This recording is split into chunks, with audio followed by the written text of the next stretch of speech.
Sandeep Yadav. I am from India, Hyderabad. I am a professional YouTuber and motorcyclist. So my question is, Hinduism has given to this world yoga for the fitness and Ayurveda to cure some diseases and Vedas for the knowledge. And I want to know what Islam or Quran gave to this world. भाई साहब ने कहा कि वो हिंदू है हैदराबाद से और Hinduism ने योगा दिया सेहत के लिए, आयुर्वेद दिया है बीमारी दूर करने के लिए, और तीसरी चीज Vedas for the knowledge. Veda for knowledge. इस्लाम ने क्या दिया? इस्लाम ने क्या दिया बोलने लगूं तो रात दिन पूरा साल भी तकरीर करूं तो कम है, लेकिन आपके 3 बातों के जवाब दूंगा. आपके हिंदुइज्म में योगा दिया बराबर. Yes. कितने हिंदू लोग योगा करते हैं? Maybe 1-2%. 1-2% मान लो सही है. हमारे इस्लाम में अल्लाह सुब्हाना व तआला ने हम पे फर्ज करा 5 बार नमाज पढ़ने के लिए. 5 बार नमाज पढ़ने के लिए. और आप देखेंगे मुसलमान 5 बार नमाज पढ़ते हैं. और मैंने तकरीर किया हूं, जैसे मैंने कहा कि मेरी तालीम अंग्रेजी में हुई, कभी कभी बात करने पे जबान लचक जाती है, तो उसके लिए माजरत चाहता हूं. एक होता गलती करना, वो उर्दू तकरीर में ज्यादा होती है. एक होता है जबान लचकना, क्योंकि जोश से जब बात कर दिमाग सोच रहा है अंग्रेजी में और अल्फाज निकले उर्दू से, वक्त लगता है और लचक जाती है. तो मैंने एक तकरीर किया हूं जिसका नाम है सलाह द प्रोग्रामिंग टुवर्ड्स राइचियसनेस. सलाह आपको रहनुमा दिखाता है सीधे रास्ते पर. और उस तकरीर में एक छोटा सा पार्ट है जिसे कहा जाता है मेडिकल बेनिफिट्स. पूरी तकरीर 1.5 घंटे की है. मेडिकल बेनिफिट्स भी लंबे हैं. आज की साइंस कहती है कि हमारे जो पोजीशन है, सलाम में हमें खड़े रहना पड़ता है, रुकू करना पड़ता है, सिजदा करना पड़ता है. आपने देखा होगा मुसलमानों को नमाज पढ़ते हुए. तो ये पोजीशन के वजह से कई आपकी हड्डियों की ऑर्थोपेडिक बीमारियां दूर होती है. और सुजूद जो है सलाह का सबसे बेहतरीन पोजीशन है.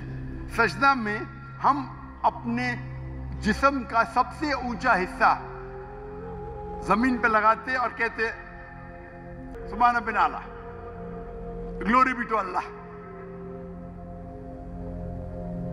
आज के साइकोलॉजिस्ट कहते हैं कि आप अपने माइंड को काबू में नहीं कर सकते, अपने हाथ अपने जिस्म को काबू में कर सकते, क्योंकि अपना माइंड भटकता है, अपना जहन. तो साइकोलॉजिस्ट कहते हैं कि जहन को काबू करने के लिए आप अपने जिस्म को काबू में कर सकते हैं. तो हम क्या करते, सबसे हमारे अजीम जिस्म के ऊंचे पार्ट को हम हम्बल करते हैं और कहते सुभान बिन आला, ग्लोरी बी टू अल्लाह 3 बार. जब हम ये करते हैं तो हम we are submitting our will to God. ये करते टाइम पे कई फायदे होते हैं. फरिश्त तो लंबी है, 2-3 चीज कहूंगा. आप जब हमारा जिस्म जो है, अक्सर लोग पूरे दिन खड़े रहते हैं, कभी कभी लेटते. हम जब सिजदा करते हैं तो खून हमारे चेहरे में ज्यादा जाता है. जब खून चेहरे में ज्यादा जाता है तो जो चेहरे की चमड़ी है वो और हेल्दी होती है. आपको कई चेहरे के चमड़ी की बीमारी दूर हो जाती है. आप समझ रहे? There is excess of blood flowing into the face.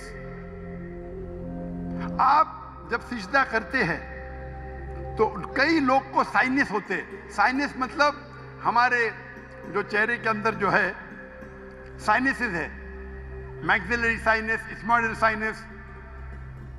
तो जब हम सिजदा करते हैं तो ये ड्रेन हो जाते हैं। तो ये ड्रेन हो जाते मतलब इसका जो फ्लूइड है वो निकल जाता है, आपको साइनस होने के चांसेस कम है। हम जब आम तौर पे सांस लेते हैं और सांस बाहर निकालते हैं, हमारे लंग्स की जो हवा है 2/3 2/3 हिस्सा हवा बाहर जाता है, हवा अंदर आता है। पूरी हवा बाहर नहीं जाती, अन्यथा जानबूझ के करेंगे जो हम करते हैं आमतौर पे। जब हम सिजदा करते हैं तो हमारे जो पेट के जो एब्डोमिनल पार्ट्स है वो लंग के नीचे के हिस्सों को दबाते हैं। जब दबाते हैं तो वो रेसिडुअल एयर, मेडिकल में कहते हैं रेसिडुअल एयर, वो 1/3 हिस्सा जो हवा का है हमारे फेफड़े में वो भी बाहर निकलता है। तो हम सिजदे में जब सांस लेते हैं हमको फ्रेश एयर और आती है। तो फ्रेश एयर आने के वजह से हमारे फेफड़े की सेहत अच्छी होती है। हम जब सिजदा करते हैं तो हमें लेस चांसेस है हर्निया होने का। और कई फरिश्ते, हम जब सिजदे से उठते हैं तो हमारे जो थाई मसल्स है उसके ऊपर जोर आता है। हमारे thigh muscles of calf muscles को कहते हैं एक दूसरा दिल। हमारा दिल जो है हार्ट पंप करता है ब्लड को। हम जब नीचे उठते हैं सिजदे से क़याम पे और क़याम से रुकू पे रुके से वापस जाते सिजदे में, तो आप देखेंगे प्रेशर आता है काफ मसल पे। काफ मसल को कहा जाता है पेरिफेरल हार्ट। ये हार्ट मतलब ये ब्लड को पंप करता है बाकी हिस्सों की तरफ, हेल्दी रहता है। आप योगा की बात करते हैं, बहुत से मेडिकल बेनिफिट्स है, लेकिन हम मुसलमान ये मेडिकल बेनिफिट्स के लिए नमाज नहीं पढ़ते। हम नमाज पढ़ते अल्लाह के लिए, अल्लाह की इबादत करने के लिए। ये जो मेडिकल बेनिफिट्स है हमारा साइड डिश है। साइड डिश ना हमारी बिरयानी है कि हम अल्लाह ताला की इबादत करते हैं, उसके साथ साथ ये बेनिफिट तो ऐसा ही मिल जाता है हमको। कोई भी मुसलमान वर्जिश करने के लिए सलाह नहीं करता, सलाह करता है क्योंकि अल्लाह की इबादत करने के लिए। लेकिन साथ साथ वर्जिश भी हो रही है, सेहत भी हो रहा है। मैं कभी जिम में जाता ही नहीं हूं। मुझे लोग पूछते जिम में कितने बार जाते हैं? मैं नमाज पढ़ता हूं 5 टाइम, मैं पढ़ता हूं 7 टाइम। ताजुद आधा घंटा पढ़ो, 2 घंटा पढ़ो, 2 घंटा पढ़ता हूं। वर्जिश देखो, कल बीमार होने के बावजूद मैं 4 घंटा खड़ा था कि स्टेज के ऊपर, सलाह की वजह से। तो ये मेरी वर्जिश है। मैं कुरान के डब्बे उठाता हूं, मुझे नौकर उठाने की जरूरत ही नहीं। तो इस्लाम में जो सलाह है वो दूसरा नंबर है, सेकंड पिलर ऑफ इस्लाम है। आप जो योगा की बात कर रहे थे, आपके लोग 1 या 2% नमाज पढ़ते, बराबर? मुसलमान 5 टाइम भले ने, जुम्मा तो पढ़ते, नमाज पढ़ते क्या नहीं? 5 टाइम कोई बोलेगा 10%, 20%, लेकिन जुम्मा तो पढ़ते, 80% तो पढ़ते, 90% तो पढ़ते जुम्मा। हफ्ते में 1 बार कम से कम पढ़ना चाहिए, 5 बार। तो आपकी जो हिंदुइज्म में योगा कहा गया, हमारे इसमें सलाह, इस पे तकरीर 2 घंटे की मेरी है। तिब्बे नबवी यानी मोहम्मद सल्लल्लाहु अलैहि वसल्लम ने जो हमें कहा हदीस में, किस तरीके से आप कई बीमारी को दूर कैसे, उसे कहते तिब्बे नबवी। और अगर आप देखेंगे, पढ़ेंगे हिस्ट्री को, हिस्ट्री जब आयुर्वेद भी है क्या? आयुर्वेद है, लेकिन सबसे फेमस कौन सी है? एलोपैथी, बराबर? जब हम 8वीं और 9वीं सदी, 8वीं और 9वीं सदी, 8th और 9th सेंचुरी आप पढ़ेंगे तो यूरोपियन कहते डार्क एजेस, अंधेरा दौर। वो अंधेरा उनके लिए था, दुनिया के लिए नहीं। हम मुसलमान साइंस और टेक्नोलॉजी की चोटी पे थे,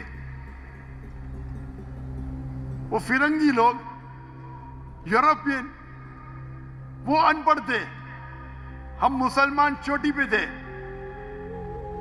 आप अगर पढ़ेंगे हिस्ट्री को